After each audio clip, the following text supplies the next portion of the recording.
शौनक जी को सुनाई, उसके बाद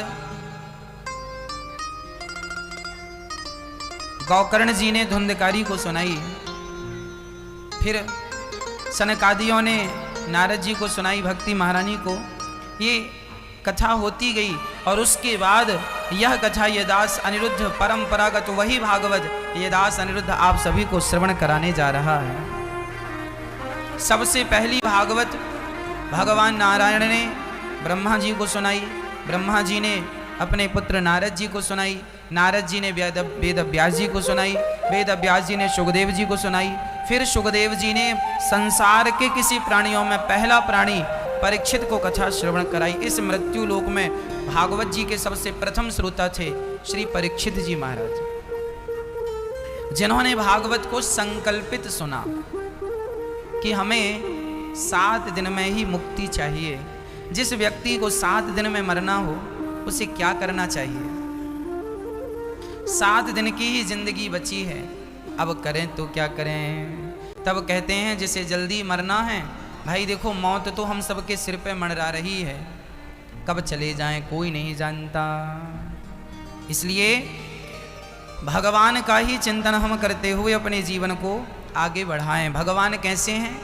अच्छा, आप लोगों ने कभी भगवान को देखा? मैया जी, आपने कभी भगवान को देखा? मैया जी, आपने कभी भगवान को देखा?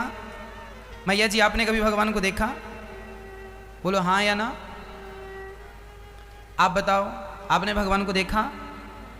आप बताइए, भगवान को आपने देखा? नहीं। मैया आप बताइए, आपने भगवान को देखा? बहुत सारे लोग कह रहे हैं नहीं देखा।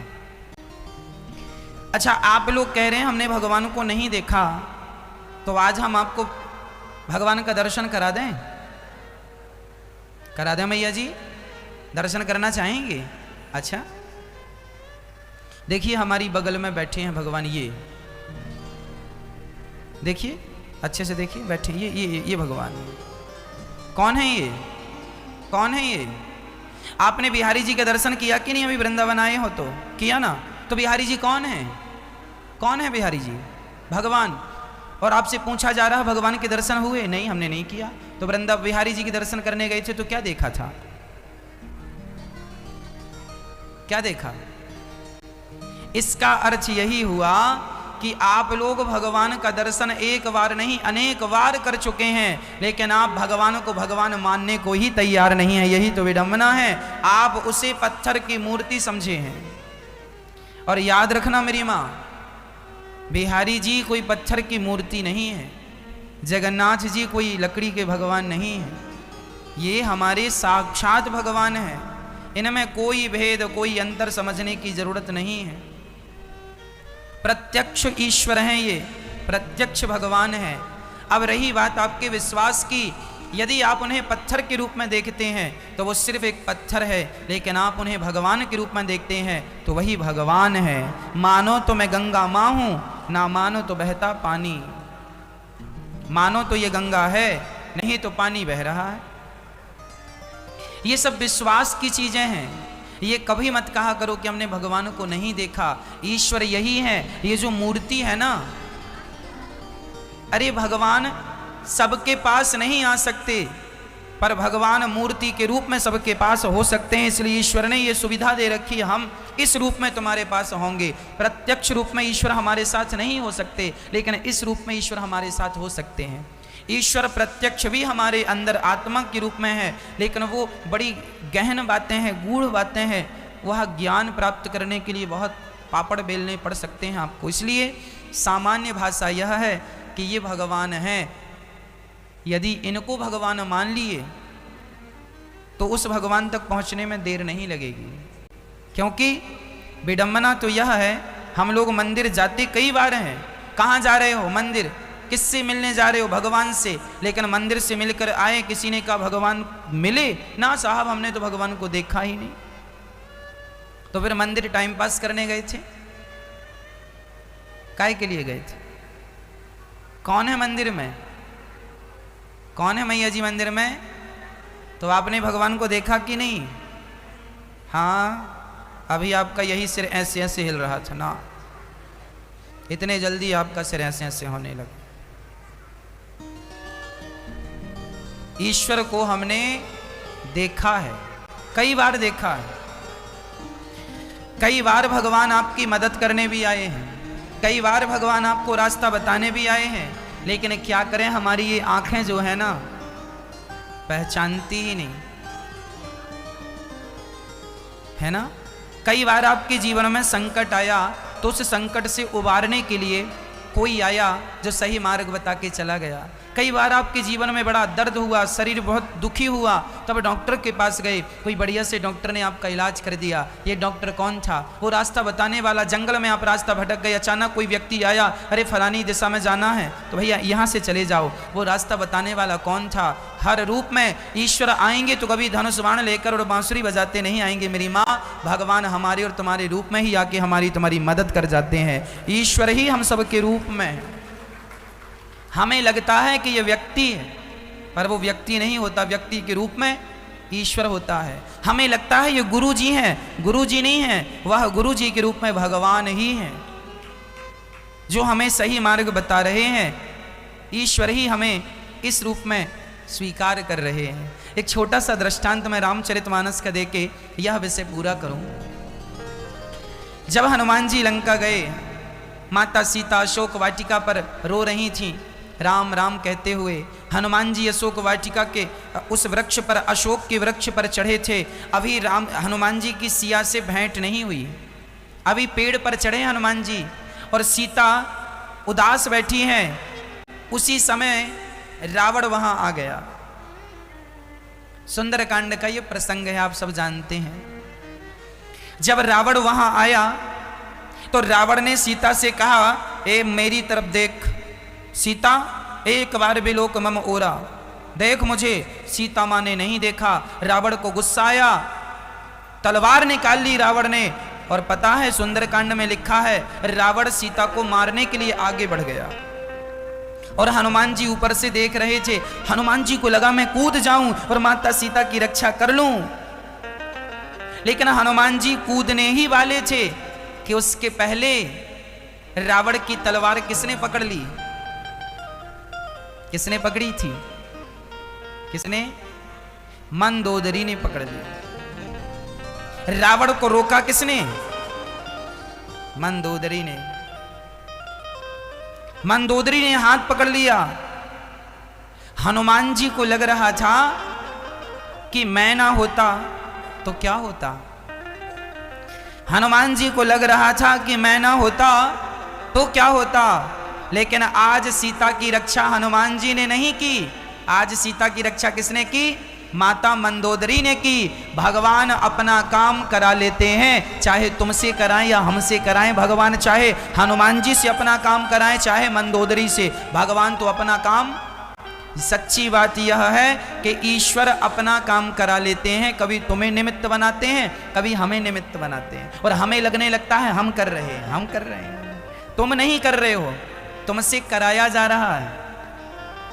निमित्त तुम हो। सब ही नचावत राम गोसाई। हनुमान जी को लग रहा था। अच्छा, हनुमान जी से किसी ने पूछा कि आप सही समय पर क्यों नहीं गए? हनुमान जी बोले, यदि सही समय पर मैं चला जाता तो मेरा अहंकार बढ़ जाता कि मैं ना होता तो सीता के प्राणों की रक्षा कौन करता। लेकिन आज मुझे अपने राम पर विश्वास हो गया कि राम जी अपना काम तो करा ही लेते हैं, हमें और आपको तो निमित्त बना के भेज देते हैं। जाओ हमारी तारीफ करने के लिए, बड़ाई करने के लिए। जैसे बेटा और पिता, कई बार ना पिता पुत्र, जब बेटा आपका छोटा सा होता है ना, तो आप अपने बेटे को खेल खेल में कबड्डी खेलने लगते हैं बेटे के संग, और खेल खेल में आप हार जाते हैं और बेटे को ऊपर बिठा के कहते हैं मैं हार गया तो जीत गया। क्यों हार गए आप? क्योंकि बेटे की खुशी थी। जैसे खेल खेल में माँ हार जाती है, बच्चे को जिता देती है, बाप हार जाता है, बच्चे को जिता देता है, उसी प्रकार भगवान तो अपने भक्त की जय जयकार करने कराने के लिए उन्हें भेजते हैं। जाओ तुम्हारी जय जयकार होगी। करना कराना उन्हीं को है, पर वो किसी को भेज के उनकी भी जय जयकार करवा देते हैं। अब सोचो ना, ये तो पहला वाक्य था कि सीता की रक्षा मंदोदरी के द्वारा हो गई, पहला। अब दूसरा सुनना। हनुमान जी लंका गए थे, तो लंका जलाने का प्रोग्राम बना के नहीं गए थे। तब वहां पर विभीषण की बेटी जिसका नाम है त्रिजटा, त्रिजटा ने सीता जी से कहा, सीता आज मैंने एक सपना देखा है। अच्छा क्या सपना?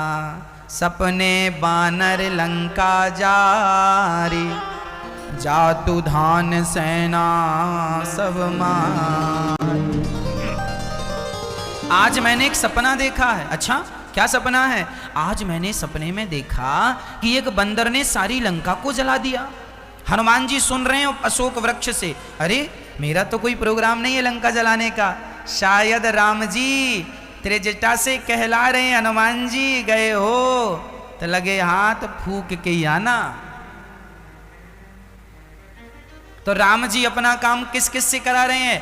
राम जी ने अपना काम केवल हनुमान जी से नहीं कराया, राम जी ने अपना काम मंदोदरी से भी करवाया, त्रिजटा से भी करवाया, और तो ठीक अभी मैं सुनाऊंगा, राम जी ने अपना काम रावण से भी करवाया। कहां? वो भी सुनाता हूं, सुनो। अब हनुमान जी का प्रोग्राम सेट हो गया कि लंका भी जलाना है, क्योंकि ये कह रही है कि सपने में मैंने देखा है। तो हनुमान जी बोली, अब चलो सपने में देखा, लगता है ये राम जी की आज्ञा है, तो आए हैं तो लगे हाथ निपटाते ही चले। हनुमान जी आगे गए।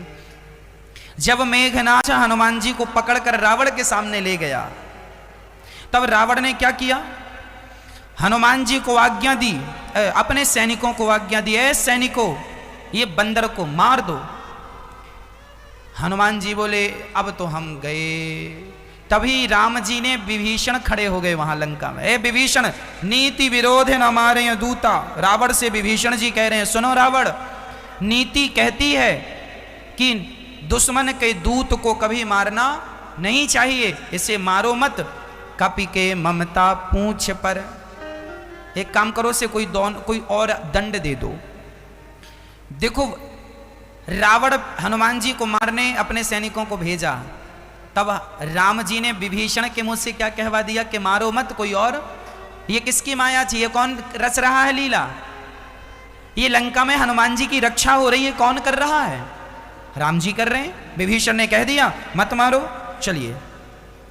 अब हनुमान जी अपनी पूंछ को देखने लगे, चूमने लगे, चाटने लगे। रावण को लगता है बंदरों की ममता पूंछ पर होती है, इसलिए रावण ने आज्ञा दी, है भाई एक काम करो, इसकी पूंछ में जरा घी डालो, कपड़ा बांधो और जरा आग लगा दो।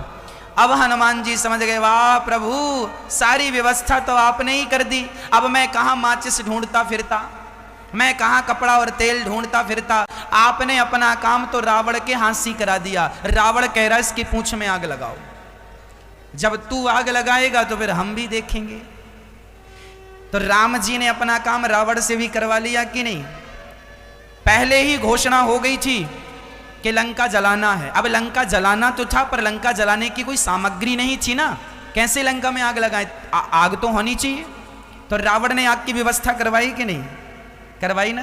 तो ये व्यवस्था राम जी ही रावण के द्वारा करवा रहे हैं। सच्ची कहता हूं, राम जी का काम खुद राम जी कर लेते हैं, चाहे वो अपने दुश्मन से करवा दें या जमाने से करवा देते हैं। भगवान, इसका अर्थ यही निकला कि तुम और हम जो कर रहे हैं वह मात्र निमित्त हैं। हमारा सारा काम ईश्वर ही कर रहे हैं, भगवान ही करा रहे हैं। किसी न किसी रूप में, हमारे प्रत्यक्ष या अप्रत्यक्ष रूप में ईश्वर ही हमारे साथ हैं। रावण ने घी, तेल और कपड़े की व्यवस्था करवाई। इतना घी, तेल और कपड़ा बांधा हनुमान जी की पूंछ में कि रहा ना नगर बसत घृत तेला। किसी के घर में सब्जी का छौंका लगाने को घी तेल नहीं बचा, सब उड़ेल दिया हनुमान जी की पूंछ में। बढ़ती गई पूंछ, जितना लगाए सब कम पड़ता जाए। सबके घर से चंदा आया, घी का चंदा, तेल का चंदा, कपड़े का चंदा। जब चंदा सबके घर से आया और आग लगी तो हनुमान जी ने कहा चलो प्रसाद भी सबके घर पहुंचाएं। तो उन्हीं के घर में आग लगी। हनुमान जी ने उन्हीं का घर जलाया जिनके घर से चंदा आया था। चंदा दिए हो तो प्रसाद लो। सबके घरों में आग लगाई। उलट पलट लंका सब जारी, कूंदी परा पुनि सिंधु मझारी। हनुमान जी सारा काम भगवान। अच्छा, किसी ने हनुमान जी से कहा कि हनुमान जी ये बताओ आप जब लंका गए तो आप तो इतना बड़ा समुद्र लांघ कर चले गए, इतना बड़ा समुद्र लांघ कर चले गए, आप तो बड़े पराक्रमी हैं। हनुमान जी बोले हमारी तारीफ ना करो, मैं लंका समुद्र लांघ कर नहीं गया। फिर कैसे गए? मैं तो जहाज में बैठ के गया था। कौन सा जहाज? जाते वक्त राम जी ने हनुमान जी को क्या दिया था? बताओ, क्या दिया था हनुमान जी ने? क्या दी थी? मैं आप बताओ। हाँ, अंगूठी दी थी। उस अंगूठी में क्या लिखा था? क्या लिखा था? राम नाम अंकित, राम नाम चकित चितव मुंदरी पहचानी।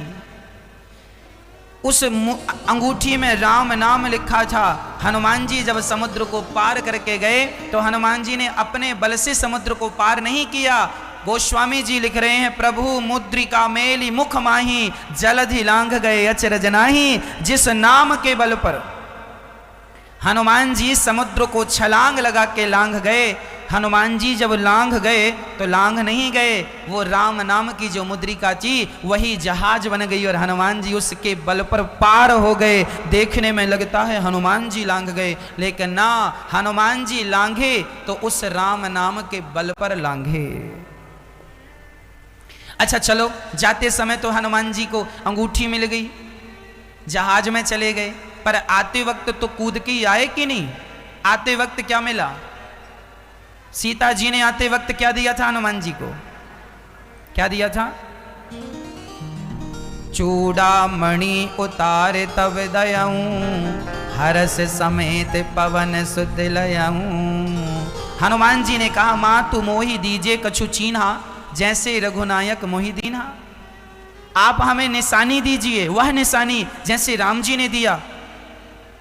हनुमान जी ने सीता माँ का चूड़ामणि लिया, उस तरफ से आए थे तो राम जी की जहाज में आ गए, इस तरफ से गए तो माता सीता के जहाज में बैठ के चले गए। हनुमान जी का अपना कोई बल नहीं था, यह बल तो भगवान का बल था। भगवान हनुमान जी से काम कराना चाहते थे सो हनुमान जी को सारा बल दे दिया। जिसको ईश्वर बल देते हैं वो भगवान के बल से सारा काम करता है, लेकिन अहंकार आने के कारण उसे लगने लगता मैं कर रहा हूँ, मेरे बल से हो रहा, मैं ये कर रहा हूँ, मैं ना किया करो, मेरा अपना कोई बल नहीं है। सबके बल सबई बलम बलिनाम चा परेशान। ईश्वर ही सबके बल हैं, भगवान ही हम सबके।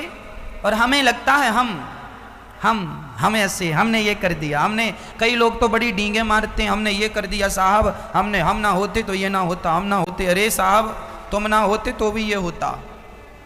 ईश्वर तुम्हें ना सही किसी और को निमित्त बना लेते, हम ना होते तो ये ना, अरे कितने आए तुम्हारे जैसे चले गए, तुम्हारे बिना क्या रुका है? आज बताओ कोई ना रहे तो क्या उसके बिना ये भारत, ये दुनिया रुक जाएगी? फिर तो हम कौन हैं? हमारी इस सृष्टि में क्या हैसियत है? कौन है हम? क्या वैल्यू है आपकी इस संसार में? आप रहो ना रहो क्या फर्क पड़ता है? ये जो तुम्हारा अहंकार है ना, ये जबरदस्ती का अहंकार है। करने कराने वाले भगवान है, हम लोग अपना अहंकार लिए बैठे हैं, ये हम कर रहे, मैं। कई लोग कहते मैं ना होता तो क्या होता महाराज जी, मैं ना होता, हाँ तुम ना होते तो क्या होता, सब होता। इसलिए भगवान ही हम सबके पालनहार हैं, ईश्वर ही हम सबके करता धरता हैं, करने कराने वाले वही हैं। हम और आप कौन हैं? कौन है हम? बोलो, अपने द्वारा बोलो, हम और आप कौन हैं? मैया जी बोलो, निमित्त हैं हम। कौन है हम? मात्र निमित्त हैं। ईश्वर ने हमें क्या बना रखा है? निमित्त बना रखा। सच्चिदानंद रूपाय विश्वोत्पत्त्यादि हेतवे तापत्रय विनाशाय श्रीकृष्णाय वयं नुमः। ईश्वर सत्य है, इसलिए ऐसे सत्य स्वरूप परमात्मा की शरण में जाना चाहिए। सत्य क्या है? सत्य श्री कृष्ण है, सत्य श्री राम है, सत्य हमारे नारायण है। सत्य वही है जो तब भी थे जब हम नहीं थे, वो तब भी हैं जब हम हैं, और वो तब भी रहेंगे जब हम नहीं रहेंगे। बिहारी जी तब भी थे जब आप लोगों का जन्म नहीं हुआ था, थे कि नहीं? बिहारी जी तब भी हैं जब आप लोग हैं, और बिहारी जी तब भी रहेंगे जब हम में से कोई नहीं रहेगा। जगन्नाथ जी तब भी थे जब हम नहीं थे, तब भी हैं जब हम हैं, तब भी रहेंगे जब हम नहीं हैं। रंगनाथ भगवान तब भी थे जब हम नहीं थे, हम हैं तो भी हैं, और हम नहीं रहेंगे तो भी। तिरुपति बालाजी तब भी थे, अब भी हैं, आगे भी रहेंगे। द्वारिकाधीश जी तब भी थे, आज भी हैं, आगे भी रहेंगे। मतलब हम बदल रहे हैं, वो तो जहां की तहां है। हाँ या ना? हम परिवर्तनशील हैं, ईश्वर परिवर्तनशील नहीं है। जो परिवर्तनशील वस्तु होती है उसे सत्य नहीं माना जाता, जिसमें कभी कोई परिवर्तन ना हो उसे सत्य मानना चाहिए। ईश्वर में कोई परिवर्तन नहीं, तब भी ऐसे ही थे, आज भी ऐसे ही, आगे भी ऐसे ही रहेंगे। तो भगवान सत्य हैं, इसलिए ऐसे सत्य स्वरूप भगवान को नमन करना चाहिए, ऐसे भगवान की शरणागति ग्रहण करनी चाहिए। सच्चिदानंद सतचित आनंद सच्चिदानंद सत्य घन। ईश्वर कैसे हैं? सत्य। ईश्वर कैसे हैं? चित। चित मीन्स प्रकाश। अच्छा, कोई कहे महाराज जी भगवान का स्वरूप कैसा है? प्रकाश स्वरूप है ईश्वर, प्रकाश है।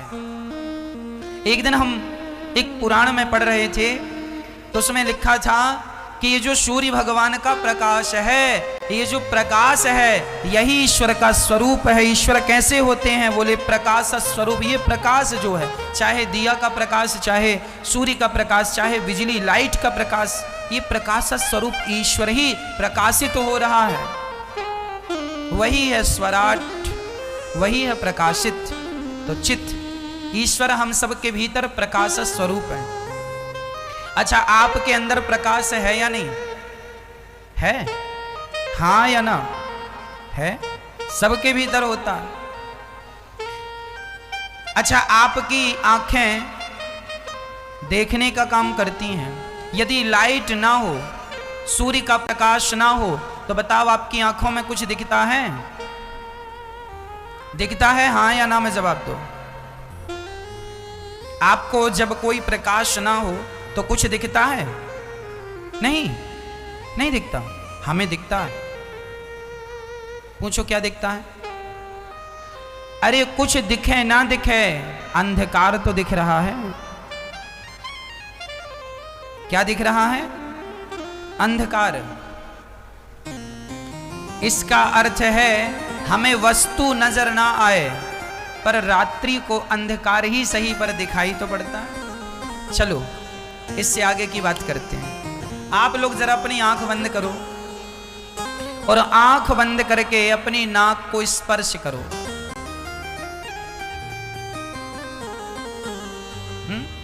आपने तो आंख बंद की और फिर नाक का पता कैसे चल गया आपको कि नाक यहीं है?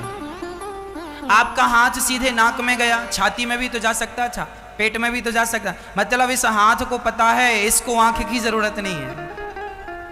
इसे पता है कि आंख नाक कहाँ। आंख बंद है हमारी, हमें पता नहीं। अब हमसे कहा जाए सिर में, सिर को पकड़ के बताओ ये सिर, नाक ये नाक, आंख आंख बंद है पर भी आंख दिख रही है, ये आंख है, ये मुंह ये। इसका मतलब यह है कि हमारे भीतर ऑलरेडी ईश्वर ने एक प्रकाश दे रखा है। वह प्रकाश है ज्ञान का प्रकाश। हम सबके भीतर वो प्रकाश है, उस प्रकाश से ही हम प्रकाशित हो रहे हैं। भोजन करते समय लाइट चली जाए और आप भोजन खा रहे हैं, अर्थात रोटी मुंह में ले जा रहे हैं, और लाइट चली जाए तो हाथ रास्ता नहीं भटकता, रोटी मुंह में ही जाती है। ये नहीं कि सिर पे चली जाए या डायरेक्ट पेट पे चली जाए ना। इसका अर्थ है कि आपको रास्ता बताने वाला कोई है।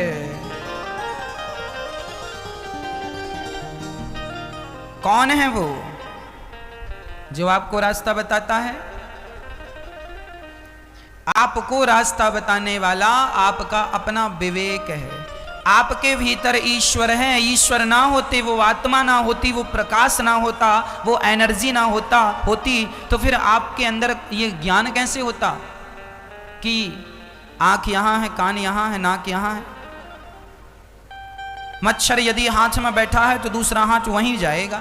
ये नहीं कि यहां मच्छर बैठा है, दर्द यहां हो रहा और हाथ यहां चला जाए ना। कोई तो है ये ज्ञान आपके अंदर देने वाला, सही गलत का रास्ता बताने वाला। इस रूप में ईश्वर ही भीतर बैठे हैं भैया। ये जो तुम्हारे अंदर सही गलत का बोध है, यह बोध कराने वाला ईश्वर है। परमात्मा ही हमारी आत्मा, इसलिए वह कैसा है? चित्त, प्रकाश स्वरूप। और भगवान का तीसरा नाम है आनंद।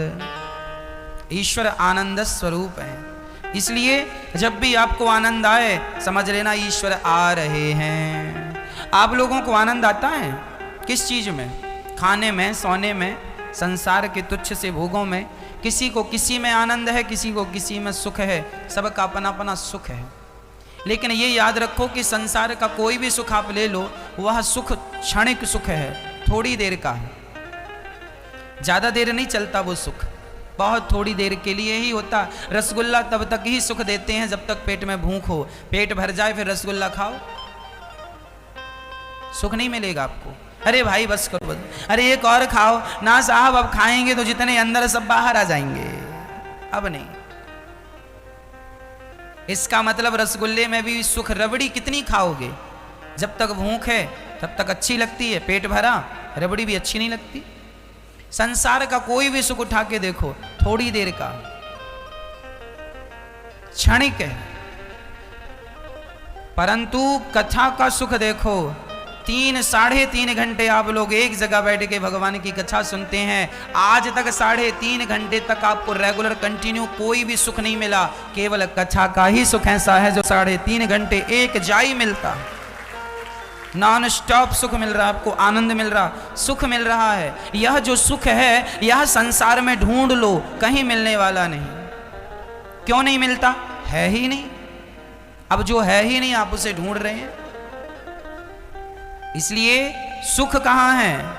भगवान के चिंतन में, भगवान की कथा में, भगवान के कीर्तन में। इसलिए अपने आप को भगवान से जोड़ दोगे तो सुख मिलता रहेगा। नहीं संसार में तो देखो, सिवाय दुख के, दुखालयम, संसार का नाम है दुखालय। जो व्यक्ति संसार से सुख चाहता है वह व्यक्ति मूर्खता ही कर रहा है, इससे ज्यादा कुछ नहीं।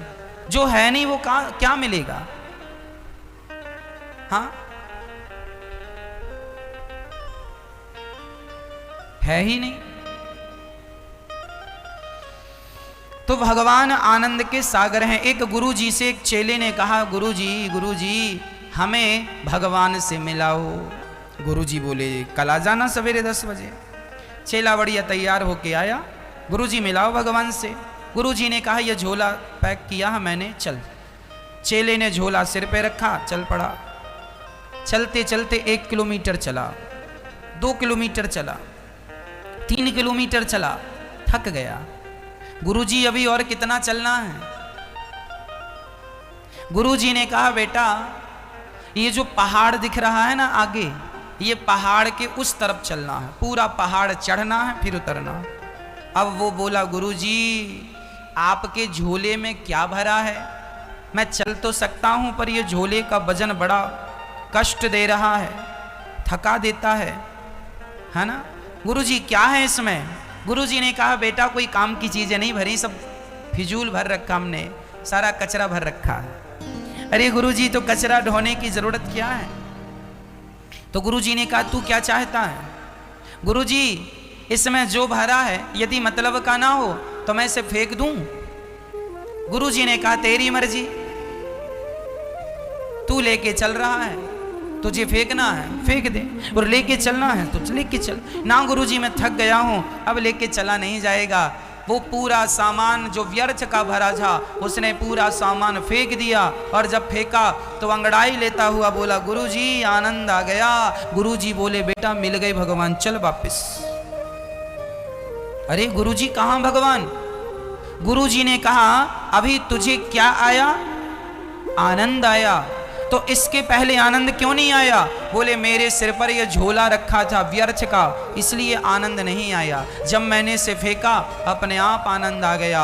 आपके जीवन में भी जब तक आपके सिर पे परिवार की जिम्मेदारियों का बोझ होता है, तब तक आपके जीवन में आनंद नहीं होता। इसलिए सारी जिम्मेदारियों को उठा के भगवान के चरणों में डाल दो, फिर देखो उसी दिन से आनंद ही आनंद होगा।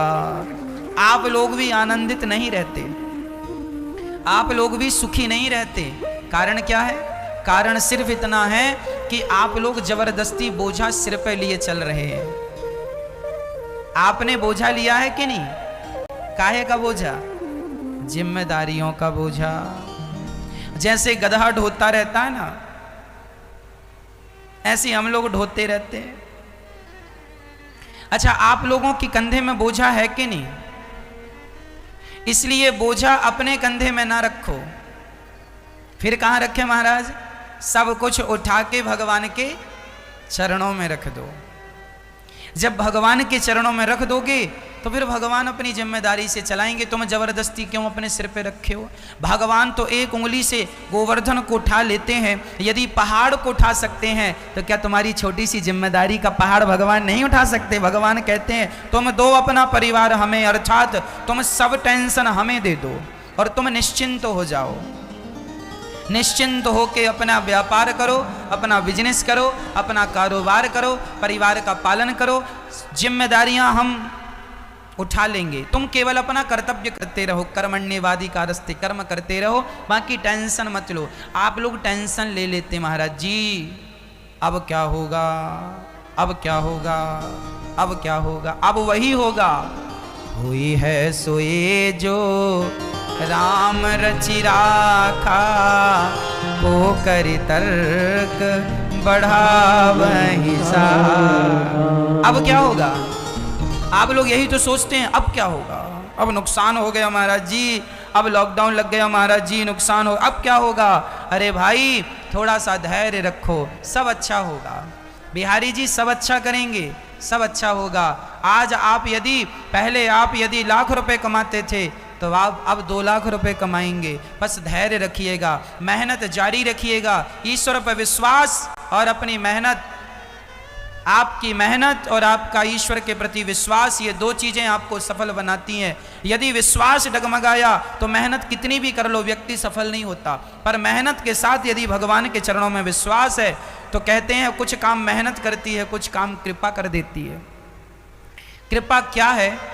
आप जब मैं स्कूल जाया करता था, साइकिल से जाया करता था।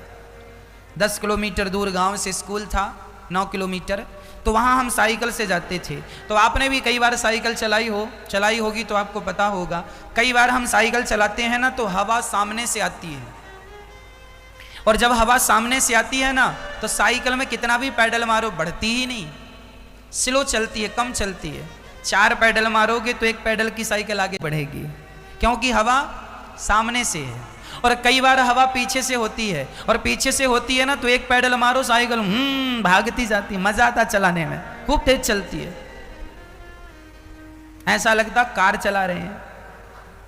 फिर हवा सामने से होती है साइकिल नहीं चलती, पीछे से होती है तो कम पैडल मारने में ज्यादा चलती है। उसी प्रकार जब ईश्वर आपसे नाराज होते हैं, अर्थात जब आप ईश्वर की शरणागति ग्रहण नहीं करते, जब आप भगवान को अपने आप को भगवान के चरणों में नहीं सौंपते, जब ईश्वर विपरीत होता है तो कितनी भी मेहनत करो कामयाबी नहीं मिलती। पर जब ईश्वर अनुकूल होते हैं तो ईश्वर अनुकूल होकर पीछे से धक्का लगाते हैं, हम थोड़ा पैडल मारते हैं साइकिल बहुत तेज चली जाती है। कुछ हमारी मेहनत है, कुछ ईश्वर की 50-50 है। 50 आपकी मेहनत और 50 ईश्वर की कृपा।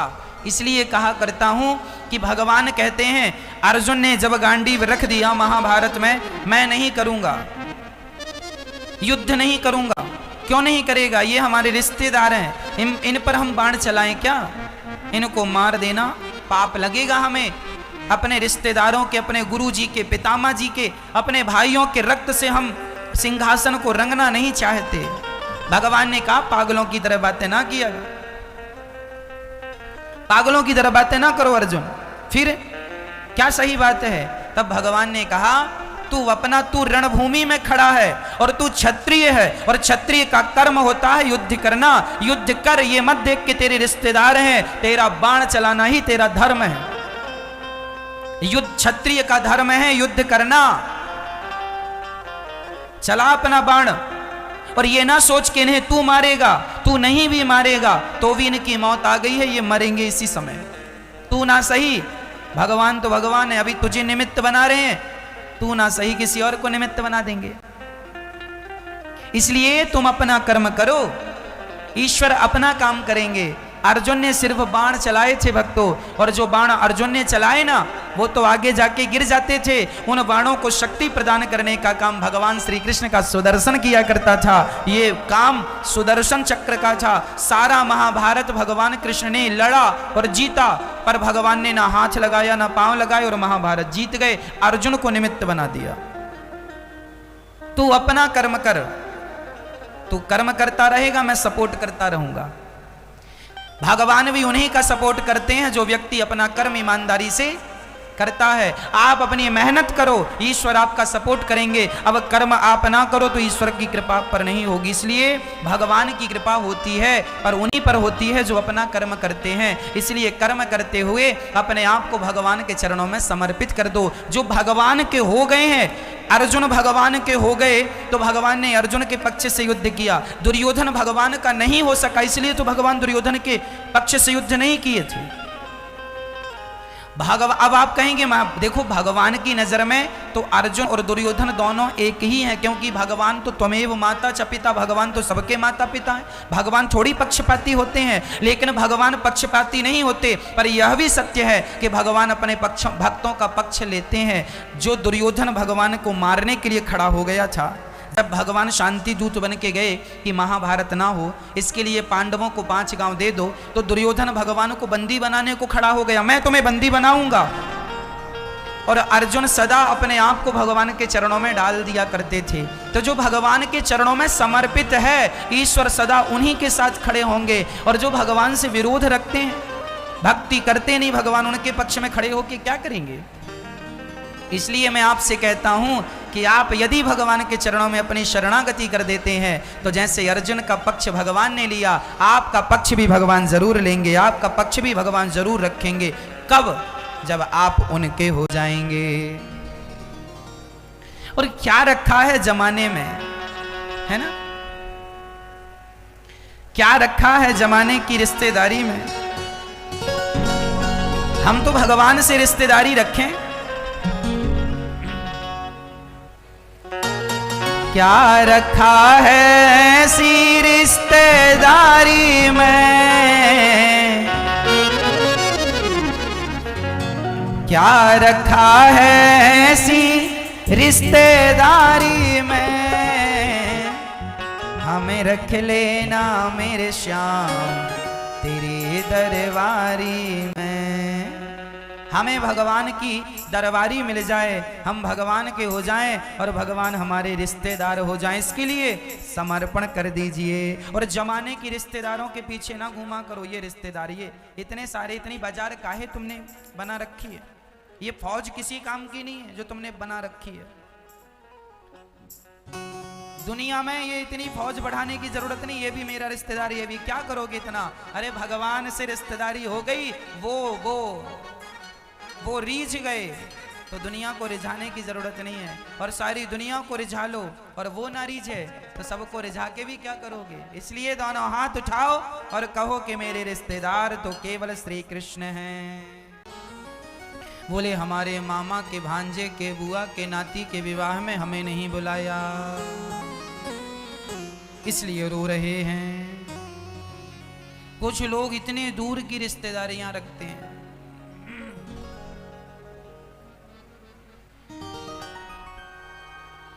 इतनी बड़ी बड़ी रिश्तेदारियां, रिश्तेदारों के रिश्तेदार होने चाहिए पर ज्यादा नहीं। भगवान सच्चे रिश्तेदार हैं। इसलिए ईश्वर आनंद के सागर हैं। यदि आनंद मिलेगा, सिर्फ भगवान के भजन में आनंद मिलेगा। भगवान विश्व की उत्पत्ति पालन संहार करते हैं, सारे दुखों को दूर करते हैं। ऐसे भगवान श्री कृष्ण को राधा सहित हम नमस्कार करते हैं। बोलिए कृष्ण कन्हैया लाल की जय। जय जय श्री राधेश। यम प्रव्रजंत मनुपेतमपेत कृत्यम त्वयि पायनो विरह कातरया जुहाव।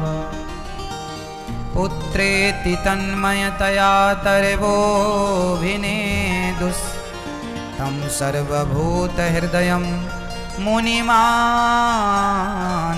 तोस्मि। सुखदेव भगवान का जन्म हुआ और जन्म लेते ही सुखदेव जी जानने लगे। अच्छा, वैराग्य कब ले लेना चाहिए, संसार की ममता कब हटा देनी चाहिए? सुखदेव भगवान जी कहते हैं जन्म लेते ही संसार की ममता हटा दो। ये ममता हमें केवल कष्ट देती है, ये ममता केवल हमें दुख देती है। ये संसार की ममता शुरू में बहुत अच्छी लगती है। आपको कभी खुजली हुई कि नहीं? खुजली को खुजलाने में बड़ा अच्छा लगता है। हुई होगी तो अनुभव होगा, हुई नहीं तो क्या। वैसे सबको कभी ना कभी हो जाती है, जानते सब हैं। खुजली को खुजलाने में बड़ा सुख मिलता है, खुजलाने में अच्छा लग रहा, लेकिन अभी इसके बाद जो जलन होगी वो ज़्यादा दर्दनाक होती है। हाँ या ना? खुजलाने में आओ तो लगता खुजलाते ही जाओ, बड़ा मजा आ रहा है, सुख मिल रहा है, लेकिन उसके बाद जो जलन होती है ना, दर्दनाक होती। उसी प्रकार ये संसार में रिश्तेदारी बनाने में बड़ा सुख मिलता है, निभाने में भी बड़ा सुख मिलता है, खाने पीने मौज मस्ती में बड़ा सुख मिलता है, लेकिन ये जो सुख है ना, ये खुजली की तरह भी बड़ा सुख मिल रहा है। इसके बाद अभी जलन भी होगी, कष्ट भी मिलेगा, लेकिन हम लोग ना उस कष्ट को देखते ही नहीं हैं।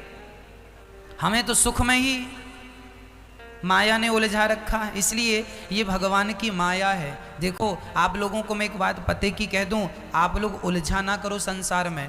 बेटा बेटी नाती पोता परिवार के बीच में रहना बुरा नहीं है, सबके बीच में रहो, पर सबके बीच में रह करके इन सबसे मन को हटा के रखो। मन भगवान के लिए रखना, मन इनमें लग जाएगा तो ये तो क्या है, क्या करेंगे? तुम हॉस्पिटल में जाओगे तो ये भोजन लेके पहुंच जाएंगे, दवाई का बिल दे देंगे, इलाज करा देंगे। दर्द तो तुम्हें होगा और भोगना तुम्हें पड़ेगा। हमारे दर्द को हम ही भोगते हैं। जमाने के लोग इलाज करा सकते हैं, पैसे की मदद कर सकते हैं, भोजन पानी की मदद कर सकते हैं, पर जो दर्द है वो तो हमें ही भोगना पड़ेगा। मैया, हो गई बात? अच्छा, थोड़ी और पंचायत कर लो।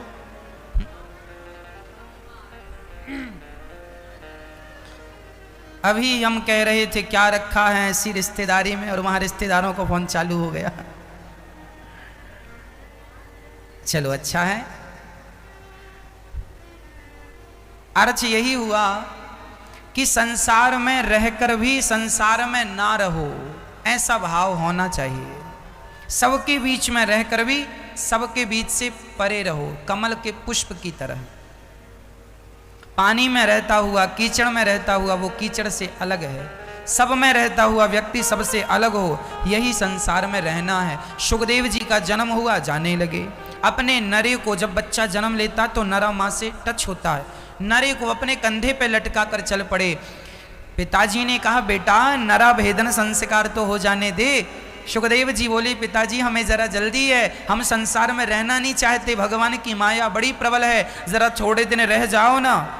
तो आदमी उलझ जाता है ना। आप एक कुत्ता पालते हैं, आपको लगता चलो आज हम इसकी मदद कर रहे हैं, भूखा प्यासा मर रहा है, आपने कुत्ते को रोटी खिला दी, उसका इलाज करा दिया, अच्छा हुआ। अब आप जब रोटी खिलाते इलाज कराते हैं ना, तो आपका मन उसमें लगने लगता, अरे इसे पाल लें, अब इसका कौन है। धीरे धीरे आपकी आसक्ति उसके प्रति बढ़ती जाती। यही माया है, शुरुआत थोड़े से होती है, चलो थोड़े दिन रह लेते हैं, पर जब रह लोगे ना तो जाने का मन ही नहीं करेगा।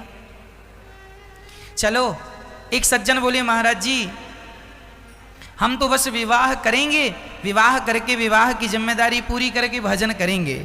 अच्छा, कर लिया विवाह, दांत वांत गिर गए, दाढ़ी पक गई, सिर हिलने लगा यूं यूं बुढ़ापे में, अभी तक नहीं निकल रहा है, और कह रहा था हम तुरंत निकल जाएंगे।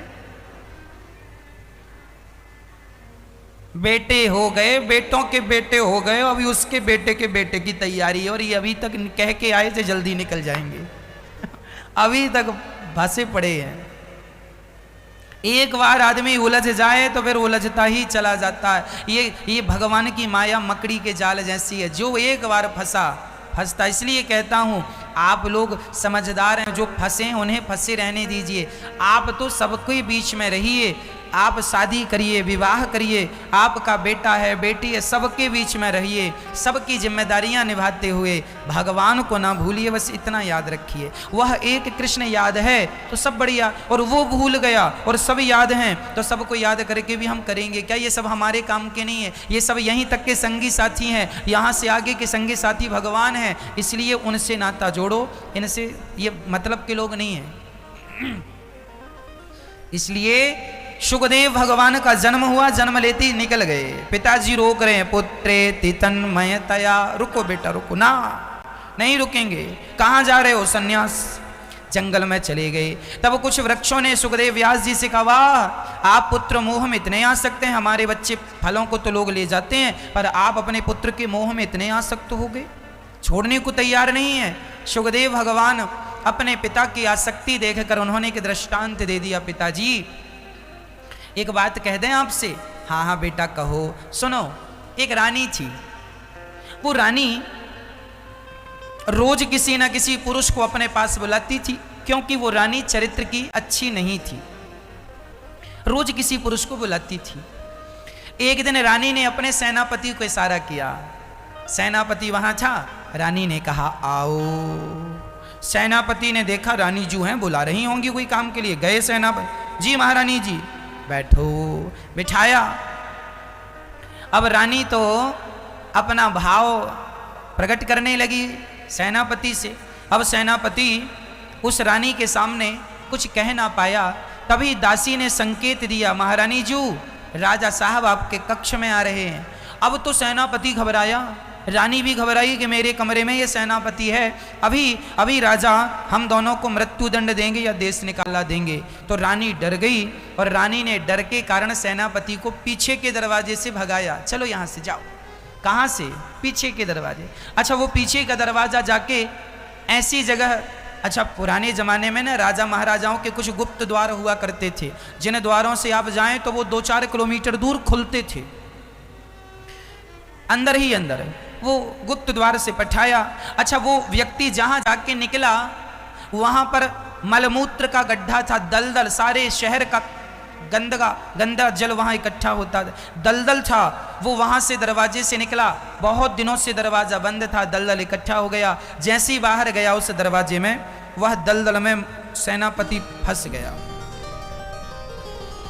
पूरी रात फंसा रहा साहब, गर्दन तक, जितना वो प्रयास करे निकलने का उतना फंसता जाए, यहां गर्दन तक डूब गया, मलमूत्र उसके मुंह में जाने लगा, गंदगी जाने लगी। जैसे तैसे सवेरा हुआ, सवेरे उसने बहुत कोशिश की, मेहनत की, कुछ वृक्षों की जटाएं पकड़ के खींच के उसने अपने आप को बाहर किया और नहा धो करके फिर ड्यूटी में तैनात हो गया। सेनापति था, अब किससे बताया कि मैं रात भर कहाँ रहा।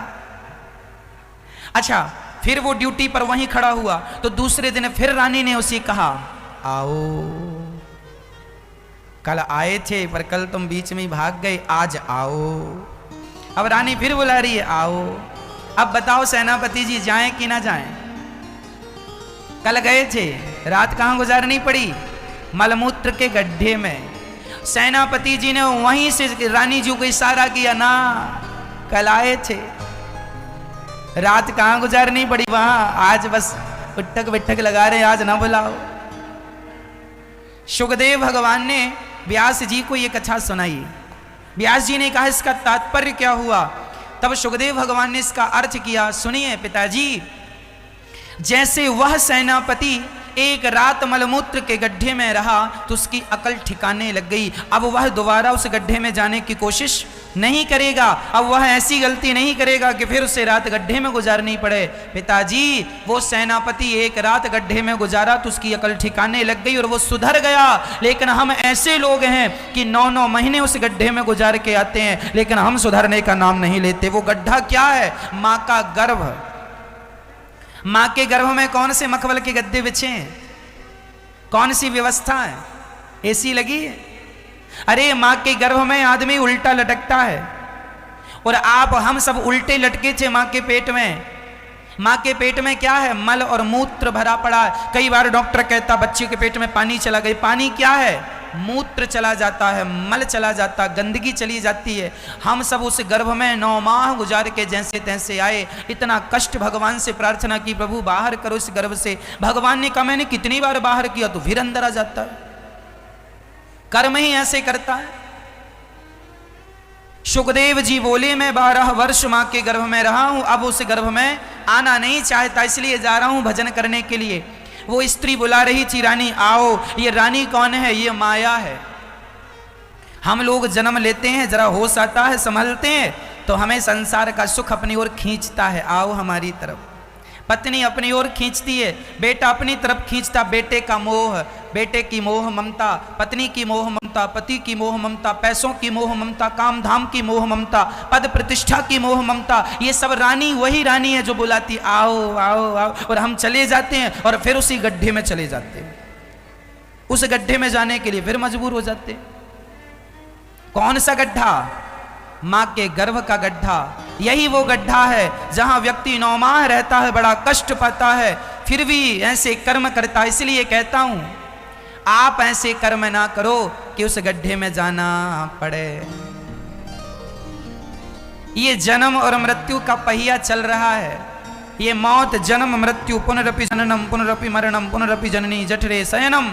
यदि इस जन्म और मृत्यु के चक्र से बचना है, मां के गर्भ से बचना चाहते हो, तो भगवान की शरण में चले जाओ। भगवान तुम्हें सदा सदा के लिए जन्म और मृत्यु के कुचक्र से बचा लेंगे। अच्छा, कबीरदास जी कह रहे हैं चलते चक्की देख कर दिया कबीरा रोय, 2 पाटन के बीच में साबुत बचा न को। ये चलती चक्की क्या है? ये चक्की है जन्म, और चक्की में 2 पहिया होते हैं। एक पहिया है जन्म का, एक मृत्यु का। हर आदमी जन्म और मृत्यु में पिस रहा है। आपका क्या हुआ? जन्म। अभी जन्म हुआ ना, कुछ दिन बाद मर जाओगे, फिर क्या होगा? फिर जन्म होगा, फिर क्या होगा? फिर मर जाओगे, फिर जन्म होगा, फिर क्या होगा? फिर मर जाओगे, फिर जन्म। फिर कब से हो रहा है? अनादि समय से, कोई गिनती नहीं है कब से हो रहा है। कई बार आपने जन्म लिया, जन्म लो मर जाओ, जन्म लो मर जाओ, जन्म लो, पुनरपि जननम पुनरपि मरणम पुनरपि जननी जठरे शयनम। बार बार क्या करें कि बच जाएं? कबीर जी रोने लगे।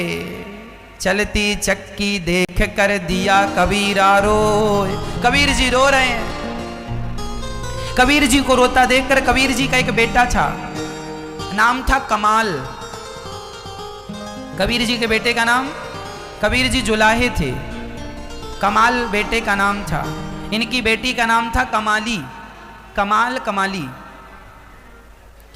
तो कमाल नाम का बेटा था। जब वो अपने पिता कबीर जी को रोता हुआ देखा तो कबीर जी से कहा पिताजी क्यों रो रहे हो?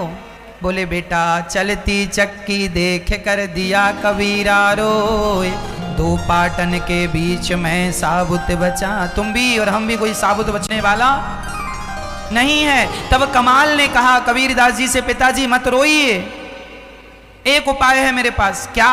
बोले चलते चक्की चलने दे, पिस पिस आटा होए, कीले माही जो रहे बाल न बांका होए। चक्की में एक खूंटी होती है, खूंटा कुछ भी कहो, एक लकड़ी होती है, उसके बीच में दूसरा पहिया रखा जाता है। यदि कोई गेहूं का दाना उस एक कील के पास चला गया तो कितनी भी चक्की चले उस दाने को नहीं पीसती जो एक कील के पास चला जाता है। आपने गांव के जमाने की चक्कियां देखी हैं? हमने तो देखी भी हैं और पीसी भी हैं। तो वो दाना वहां एक कील के पास चला जाए तो कितनी भी चक्की चले वो दाना नहीं पिसता। तो कमाल कहता है पिताजी जो एक भगवान की शरण में चला जाता है वह जन्म और मृत्यु के चक्र से पिसने से बच जाता है। इसलिए उस एक परमात्मा की शरणागति समझदारी से ग्रहण कर लो, यही आपकी और हमारी समझदारी है। नहीं तो ये जो अवसर आज मिला है मनुष्य का शरीर, अब कब मिलेगा इसकी कोई गारंटी नहीं। बड़े भाग्य मानुष तन पावा, सुर दुर्लभ सद ग्रंथन गा, वाह, बड़े भाग्य से ये मिला है मेरी माँ, इस शरीर से भगवान को प्राप्त कर लेना और आप जन्म और मृत्यु से अपने आप को बचा लेना, इसी में आपकी सबसे बड़ी समझदारी है। भगवान ने तुम्हें कुत्ता बिल्ली नहीं बनाया, मनुष्य बनाया है, इसलिए बनाया है कि तुम जन्म और मृत्यु से बच सको। मनुष्य का शरीर पाकर, यदि इस शरीर को पाकर ना बच पाओगे तो फिर कभी नहीं बच पाओगे। मनुष्य का शरीर पाकर ही जन्म और मृत्यु से बचा जा सकता है, नहीं फिर अगले जन्म में कुछ बन के आओगे, फिर अगले जन्म में कुछ बन के आओगे, फिर कुछ फिर कुछ फिर कुछ। थोड़ी थोड़ी सा मोह माया हमें उलझा देता है, थोड़ा थोड़ा सुख हमें उलझा देता है। प्रार्थना है, सुखदेव जी कहते हैं मैं नहीं उलझना चाहता इस सुख में, सब छोड़ छाड़ के जंगल जाकर भगवान का चिंतन करने लग गए। हम आपसे ये नहीं कहना चाहते कि आप लोग भी सब छोड़ छाड़ दो ना, आप लोग छोड़ के कहाँ जाएंगे। हमारा इस कथा का अर्थ ये बिल्कुल नहीं है कि आप सब छोड़ दो। इस कथा का तात्पर्य यह है कि आप सबके बीच में रहकर कर्तव्यों को पूरा करते हुए, अपने कर्मों को पूरा करते हुए, पत्नी पुत्र का पालन करते हुए, परिवार का भरण पोषण करते हुए, पैसा कमाते हुए, फैक्ट्री चलाते हुए, दुकान चलाते हुए, किसानी करते हुए, सब काम करते हुए भगवान का चिंतन करते रहो। नाथ मैं आपका हूँ, ये सब आपका है, ये भाव से आप रहेंगे तो गृहस्थ जीवन बुरा नहीं है। आपको छोड़ के किसी भी उम्र में कहीं जाने की जरूरत नहीं है, सिर्फ मन को हटाने की जरूरत है। मन को हटाने की जरूरत है, केवल मन हटाना है, तन नहीं हटाना। तन तो काम में लगाओ, तन काम में नहीं लगेगा तो आलसी हो जाएगा, इसलिए तन को काम में लगाओ, मन को भगवान में लगाओ। ये जो तुम्हारा मन बेटा बेटी नाती पोतों में लगा, यहाँ से मन हटाओ और ज़्यादा से ज़्यादा भगवान का चिंतन करो।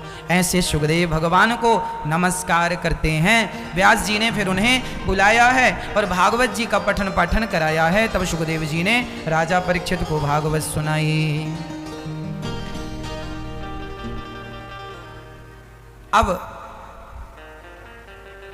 बड़े प्रेम से सभी ध्यान से सुने। सूत जी और शौनक आदि ऋषियों का नैमिषारण्य में समागम हुआ। सूत जी को देखकर सभी शौनक आदि ऋषि खड़े होकर स्वागत। 88,000 ऋषि शौनक आदि, उन सभी ऋषियों के बीच में सूत जी आए और सूत जी के सामने हाथ जोड़कर सबने प्रार्थना की। भक्ति ज्ञान विरागाप्तो विवेको वर्धते महान, माया मोह निरासश्च वैष्णवै क्रियते कथम। भक्ति ज्ञान विरागाप्तो विवेको वर्धते महान। शौनक आदि ऋषियों ने सूत जी से प्रश्न किया, हमें ऐसी कथा सुनाओ जिससे हमारी भक्ति बढ़ जाए, ज्ञान बढ़ जाए, और ऐसी कथा सुनाइए। कृष्ण प्राप्ति करम शाश्वत साधनम तद्वदाधुना। ऐसी कथा सुनाइए कि कृष्ण की प्राप्ति हो जाए। अच्छा, इस कली काल में आप यदि भगवान को पाना चाहते हैं तो इस कली काल में एक ही उपाय है, केवल भागवत ही ऐसी हैं जो हमें कृष्ण की प्राप्ति करा सकती हैं, दूसरा कोई साधन नहीं है। इसलिए हम सभी भागवत का आश्रय लें। आज भारत के करोड़ों लोग ऐसे हैं जो टीवी के माध्यम से भागवत जी को, अपने आप को अर्थात अपने आप को भगवान के चरणों में सौंप चुके हैं। आप सभी भी उन्हीं में हैं। भागवत सुन करके ही तो आपके अंदर वृंदावन आने का भाव जागा। यदि आप भागवत ना सुनते तो बताओ वृंदावन आने का मन होता, भगवान का दर्शन करने का मन होता? तो आज आप वृंदावन आए, भगवान से मिले, तो इसके पीछे भागवत जी हैं या नहीं? तो भागवत जी ही प्रेम जगाती हैं, भागवत जी ही मिलने की उत्कंठा बढ़ाती हैं, और जब उत्कंठा बढ़ गई तो भगवान मिल जाते हैं। इसलिए सदा गृहस्थों को चाहिए कि वो सदा भागवत जी सुनते रहें, सत्संग करते रहें। यह सत्संग करने का जो सुनहरा अवसर है ये गवाइए मत। सत्संग वह संजीवनी है जो हमें भवसागर से, भव रोग को समाप्त कर सकती है। भागवत वह संजीवनी है जो भव रोग को, भव रोग क्या है? जन्म और मृत्यु का जो रोग मैंने बताया, यह एक रोग है। इस रोग से बचना चाहते हो, जन्म और मृत्यु के रोग से, तो एक ही उपाय है, भागवत रूपी दवाई लेना, संजीवनी लेना शुरू कर दो। भागवत रोज सुनो, भवसागर से पार होने में कोई देर लगने वाली नहीं। जब आपका अवसर आएगा आप सीधे भगवान के धाम को जाएंगे, जन्म मृत्यु से बच जाएंगे। इसलिए भागवत का आश्रय लेना चाहिए। भागवत जी की पोथी आज से होनी थी, पर किसी कारणवश अभी 9 तारीख से, इस कथा के ठीक बाद 9 तारीख से पोथी होंगी। आप भी अपने पूर्वजों के अपने कल्याणार्थ अपने लिए पोथी पाठ करा सकते हैं। तो आप भी भागवत जी की पोथी करा के अपने जीवन को कृतार्थ कर सकते हैं। आज भी कुछ पोथियां बैठी हैं, जो लोग यहाँ आ गए थे भक्त लोग, उनकी पोथियां तो आज बैठी हैं, पर बाकी जो भक्त अपने घर से ही सुनने वाले हैं उनकी पोथी आप सभी की 9 तारीख की कथा जब होगी उसमें पोथी पाठ कराए जाएंगे। और आप सभी बड़े प्रेम से पोथी पाठ श्रवण करते ही आप अपने जीवन के समस्त पापों से निवृत्त होकर सदा सदा के लिए अपना मोक्ष का रास्ता प्रशस्त कर लेंगे केवल भागवत जी से। ये भागवत जी की पोथी पाठ हम क्यों कराते हैं बार बार? इसलिए कि भारत का गरीब से गरीब तबका, गरीब से गरीब व्यक्ति भी भागवत जी की पोथी करा के आप सभी अपना कल्याण कर सकें, है ना। भागवत जी यदि आप करा लेते हैं ना, तो आपके जो पूर्वज हैं, आपके पिता के पिता के पिता जो अब नहीं है दुनिया में, यदि उनकी सदगति नहीं हुई होगी तो आपके द्वारा, भागवत जी के द्वारा उनकी सदगति हो जाएगी, उसका पुण्य आपको मिल जाएगा। और पुत्र का धर्म है कि वो अपने पूर्वजों की सदगति का सारा प्रयास करे, इसलिए तो हमारा जन्म हुआ है। तो यदि आप अपने पूर्वजों को तारना चाहते हैं तो भागवत जी का ही आश्रय लेना होता है, और वो भी सावन का महीना, जहाँ भगवान कृष्ण की कृपा के साथ भगवान शिव की कृपा भी है। तो आप भी इस पावन से माह में पोथी पाठ करा सकते हैं। सूत जी कहते हैं, शौनक आदि ऋषियों सुनो, ये जो भागवत है यह देवताओं को भी दुर्लभ है। एक बार देवता लोग जब सुखदेव जी कथा सुना रहे थे राजा परीक्षित को शुकताल में, तब देवराज इंद्र अमृत का कलश लेके आए और कहने लगे ये कथा हमें सुनवा दो। सुखदेव जी ने कहा तुम अधिकारी नहीं हो, सौदागर बन के आए हो, नहीं सुनवाएंगे। जो कथा आप लोगों को सहज में मिल रही है भक्तों, ये कथा तो देवताओं को भी दुर्लभ है, लिखा है भागवत जी में, ये देवता भी तरसते हैं। सुखदेव जी ने देवताओं को अधिकारी नहीं समझा। जब इस भागवत से राजा परीक्षित का उद्धार हुआ, तब स्वर्ग के राजा इंद्र ने तराजू बांधकर अपने स्वर्ग के सुख से भागवत जी को तौल कर देखा, भागवत जी का पलड़ा सबसे भारी था। इंद्र चरणों में गिर पड़े, तब भागवत जी से प्रत्यक्ष भगवान प्रकट हो गए। इंद्र तुम हमसे तौलने चले थे। ये जो भागवत जी है ना, कोई सामान्य पोथी नहीं है, सामान्य पुस्तक नहीं है, यह तो प्रत्यक्ष ईश्वर है, प्रत्यक्ष कृष्ण एव ही, कृष्ण ही भागवत है। जब भगवान इस धरती से जाने लगे तो भक्तों ने कहा हम कैसे आपका दर्शन करेंगे? तब भगवान बोले हम जा नहीं रहे, हम इस कलयुग में भागवत बन करके प्रकट हो जाएंगे, हम भागवत में समा जाएंगे, जहां जहां भागवत होगी वहां वहां प्रकट होकर अपने भक्तों का दुख दूर करते रहेंगे। ये भागवत प्रत्यक्ष श्री कृष्ण है और कोई नहीं है, इसलिए इसका आश्रय हमें लेना चाहिए। एक बार भागवत जी नारद जी ने भी सुनी। नारद जी संपूर्ण विश्व का भ्रमण करके आए। पुष्करम चा प्रयागम चा काशीं गोदावरीं तथा हरिक्षेत्रम कुरुक्षेत्रम श्रीरंगम सेतुबंधनम। नारद जी बोले मैं समस्त तीर्थों में गया पर मुझे कहीं शांति नहीं मिली।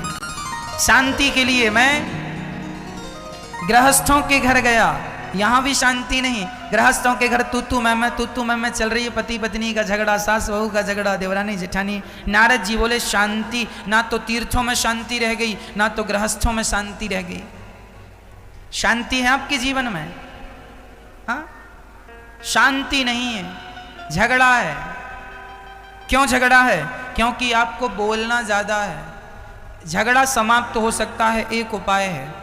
जो व्यक्ति जो बोल, सास जो बोल रही है, जेठानी जो बोल रही है, पति जो बोल रहा, बोलने दो, आप कुछ ना बोलो,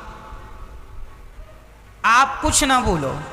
यदि आपके बोलने से झगड़ा शांत हो जाए तो बोल लो, पर ऐसा होता नहीं है। बोलने से झगड़ा और बढ़ जाता है। जब आपको इतना पता है कि बढ़ता है तो थोड़ी देर साइलेंट क्यों नहीं रह लेते?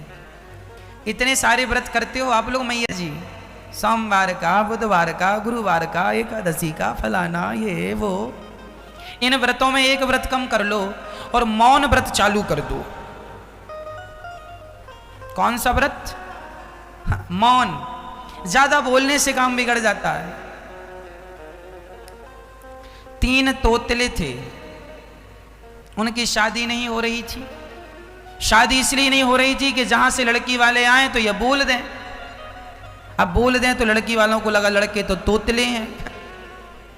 तो पिता ने एक दिन बोला, क्यों, अब लड़की वाले आ रहे हैं, तीनों का विवाह होगा, 3 लड़की वाले आ रहे हैं और तीनों एक साथ आ रहे हैं, पर तुम तीनों बोलना मत, तुम्हारी तरफ से हम बोलेंगे, आज तुम्हारा बाप बोलेगा। तीनों तोतलों को पिता ने कहा चुप रहना। तीनों बोले, सुनो, चुप रहना है, तो बोलना नहीं है, बोलोगे तो ठाड़ी नहीं होगी। तीनों चुप। अब जब तीनों चुप थे, लड़की वाले आए। लड़के बड़े सुंदर थे, अच्छे थे। लड़की वाले ओके, वाह, लड़के बड़े सुंदर, परफेक्ट, सुंदर हैं, सुशील हैं, समझदार हैं, पर वो बोले ना कुछ। चलो कोई बात नहीं। तीनों भोजन करने बैठे। अब भोजन जहां रखा था इकट्ठा, तो वहां से एक चूहा आया। वो चूहे ने चावल मुंह में दबाया, भागा। वो चूहा नहीं, चूहिया थी। तो एक तोतले ने कहा, ओ डेटो डेटो डेटो मुठड़िया टावल ले डाठी।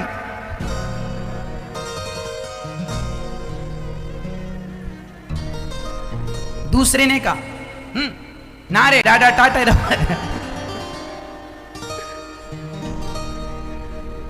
तीसरा बोला पिताजी की तरफ से, पिताजी डे बोला हम टप्पई टाप। इसने भी बोल दिया और इसने भी बोल दिया, पर हम टप्पई टाप। हम बिल्कुल चुप। डे बोले हम, मतलब ये बोला, हम नहीं बोले, डे बोले हम टुप्पई टाप। तीनों लड़की वाले भाग गए। क्यों भाग गए? जीवन भर कुंवारे रह गए। क्यों? बोलते हैं। इसलिए आपसे कहा करता हूं, बोला ना करो। ज्यादा बोलने में ज्यादा झंझट होता है, ज्यादा टेंशन होती है, इसलिए चुप रहा करो, चुप। डे बोले आप टुप्पई टाप रहना, और यदि आप बोले तो फिर झगड़ा होगा। सास बोले, जिठानी बोले, डे बोली हम टुप्पई टाप। हम बिल्कुल चुप रहे। जिठानी बोलती रहे, सास बोलती रहे, पर हमें टुप्पई टाप।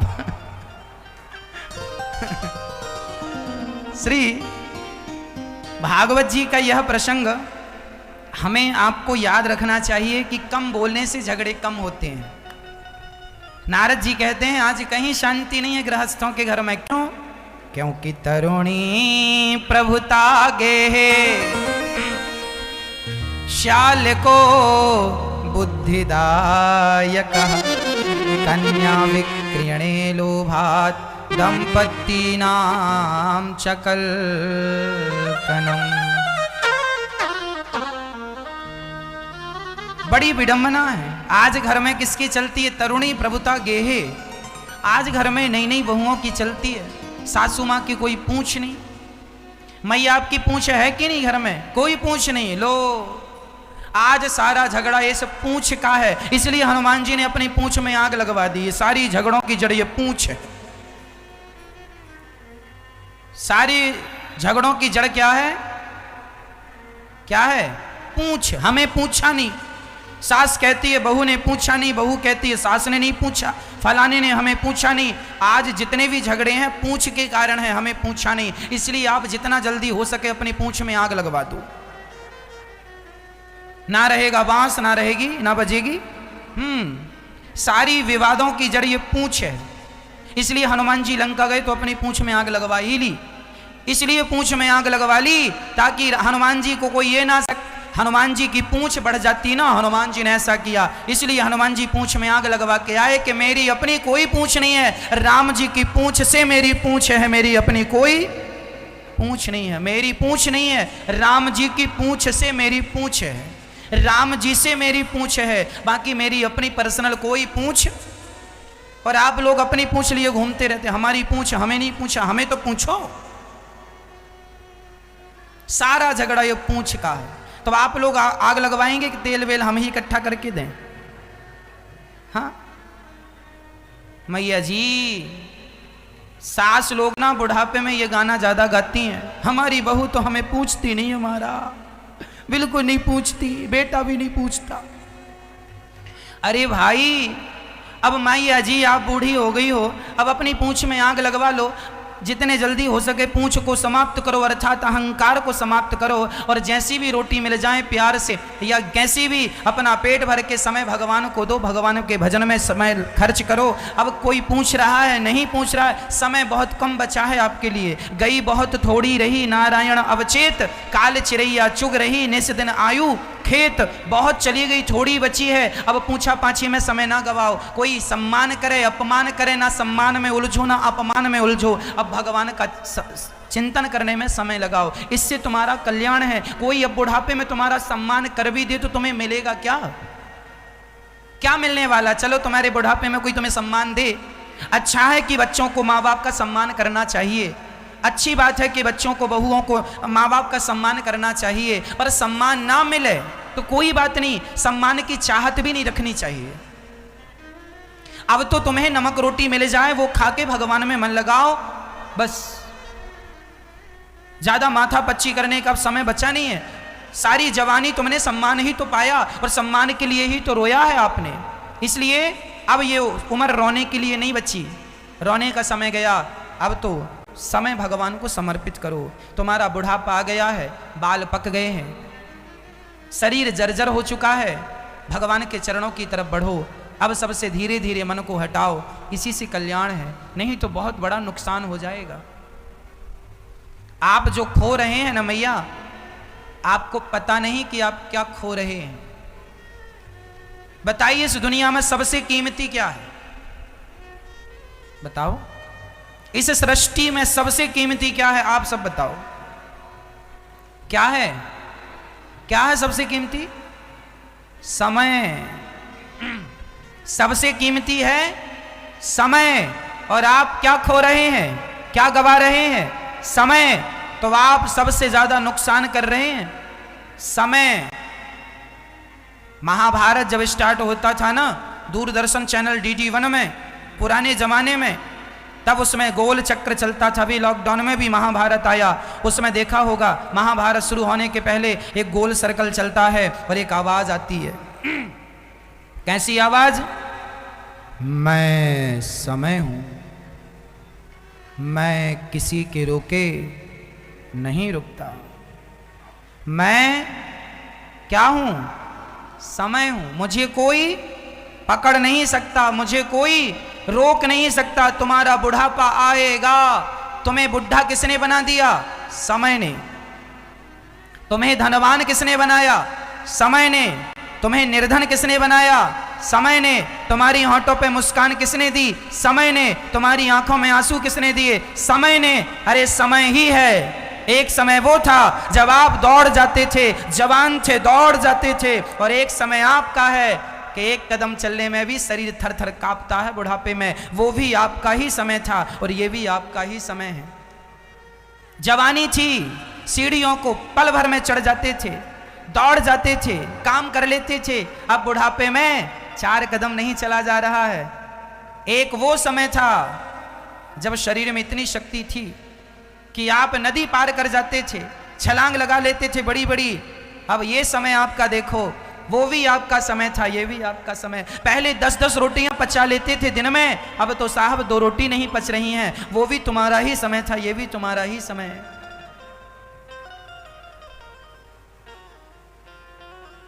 समय समय समय पर होता है, समय समय की बात। राम जन्म का दिन बड़ा और कृष्ण जन्म की रात। जो व्यक्ति अपने समय को व्यर्थ गवाता है, भगवान के चिंतन के बिना जो समय बीत गया वो समय व्यर्थ चला गया, और जो समय भगवान की स्मृति में गया, स्मरण में गया, चिंतन में गया, वो समय सार्थक हो गया। वही समय अनमोल है जो भगवान के चरणों में जा रहा है, वह आपको बहुत कुछ देख के जाएगा। इसलिए समय ना गवाओ। ये तुम्हारा बुढ़ापा जो है ना, ये मान सम्मान पाने के लिए समय नहीं बचा। अब तो भगवान के चिंतन में समय लगाओ, इसी से समय सुधरेगा, तुम्हारी गति सुधरेगी, सब सुधरेगा। और नहीं तो ना घर के रहोगे ना घाट के रह जाओगे। अब सम्मान की जरूरत नहीं है मेरी माँ, ये पूंछ में आग लगा देना, नहीं तो बहुत बड़ा नुकसान होगा। अहंकार ना करना। जैसी रोटी मिल रही है, सम्मान से मिले या अपमान से, अब रोटी खा के पेट भरो और अपना भजन करो। अब बच्चों को आप कह रहे हैं महाराज जी हमारी बहू सुनती नहीं है, महाराज जी हमारा बेटा सुनता नहीं है। क्यों? तुम्हारा बेटा बहरा है, बहू बहरी है, सुनती नहीं? नहीं महाराज जी वो वाली नहीं, ऐसे नहीं सुनती, कुछ कहते हैं। अच्छा वैसे तो सुनती है, बहरी तो नहीं है, सुनती नहीं है। अच्छा आपकी बहू नहीं सुनती, आपका बेटा नहीं सुनता, आपने कितनी बार उसे समझा लिया? समझा लिया ना अपनी बहू को। सास कितनी बार समझाती है बहू को बेटा ये मत करना, ये गलत है, ये मत करना, गलत है। आपने समझा दिया ना अपने बेटे को, बेटा ये गलत है, ये मत करना, यहाँ मत जाना, ये गलत है, ये गलत है। समझा दिया ना, कह दिया ना शराब ना पीना गलत है। एक बार कहा, दो बार कहा, तीन बार कहा, चार बार कहा, नहीं माना ना, अब मत कहो।